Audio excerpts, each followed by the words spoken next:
Hello, and welcome to another wonderful devlog that I have for you. Today I'm going to be showcasing the Thing boss fight and all the cool changes that have occurred towards it. I've been working on this for a while, and I am really freaking happy with its current state. So, without further ado, let's spawn him in 5, 4, 3, 2, 1, let's go. So, all bosses, okay, check out this wonderful rim light. Oh, you can only see it for like a fraction of a second, but it's so cool. It interacts with the walls and such. That initial lightning attack is based off the original Thing attack. Originally, it had no warnings. You just it just fired off, right?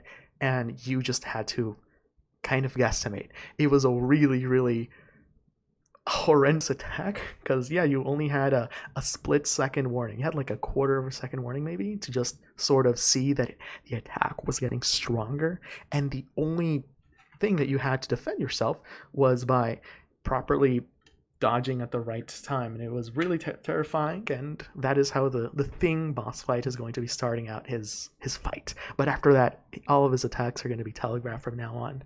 The reasoning why we're going to be telegraphing the attacks is that it's going to allow us to put in more lightning attacks in the same fight sequence. So here we can telegraph the attacks a little bit better, but now we can have more of them, and we can have more and more and more of them, so we can even increase the amount of lightning that comes out per fight.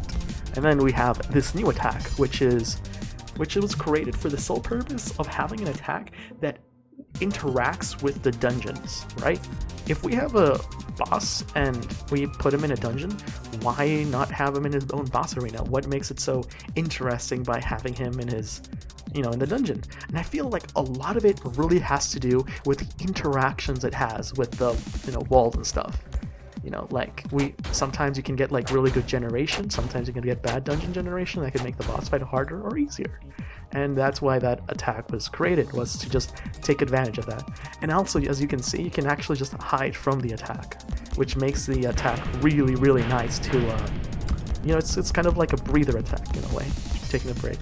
This attack was inspired by anime, and it's something I really wanted to do, just lines coming out, flying out, and oh my gosh, looks wonderful. Now, this boss is going to do something that no boss has ever done before. It happens when we lower him down to here, half health. He just simply disappears, and in his place, he leaves behind a strange portal with a weird looking arm and tentacle thing that reaches out to anything that's close by. Oh. And then camera zooms in, and then it reveals that you are now in an area that it's not your own. You're free. Oh man, it's the black and white, but now it's been revamped to sort of to have this. Well, the transitioning behind this in the black and white area feels a lot nicer.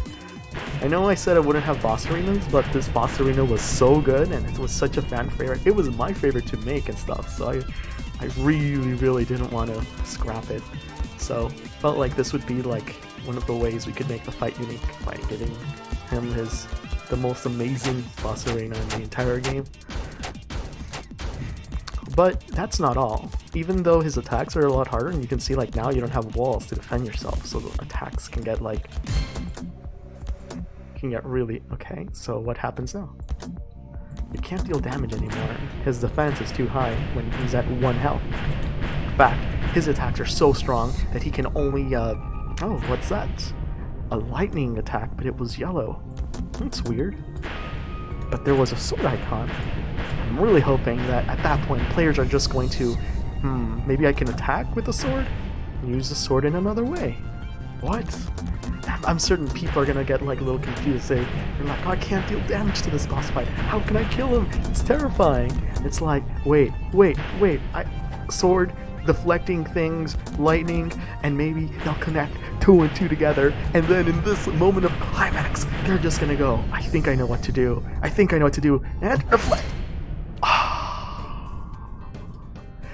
And then players' minds are going to freaking explode. They're gonna be like, I just just deflected lightning to him. That was so freaking badass and cool. Jesus Christ. That was incredible. 10 out of 10. Oh my god.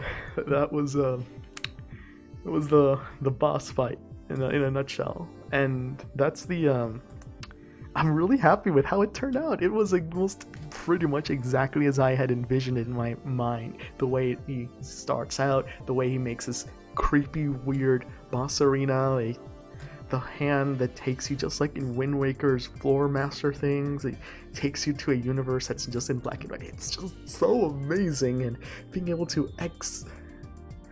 and I hope that when players deflect it and they figure out that they have to deflect it, they'll feel amazing. Oh my god, this is like so by far my favorite thing that I've ever done for Wally. I have put way more effort in this boss fight than maybe any other thing in the game. Maybe not, maybe more. But it's so anime-ish and over the top and wonderful that it's I can't just help but like to love it, you know. Just you take a step back and you look at your painting and you're like, dang, that painting looks good, you know. You're proud of yourself, of the stuff that you've done. So man, that was Wally, and hopefully you saw it, enjoyed it.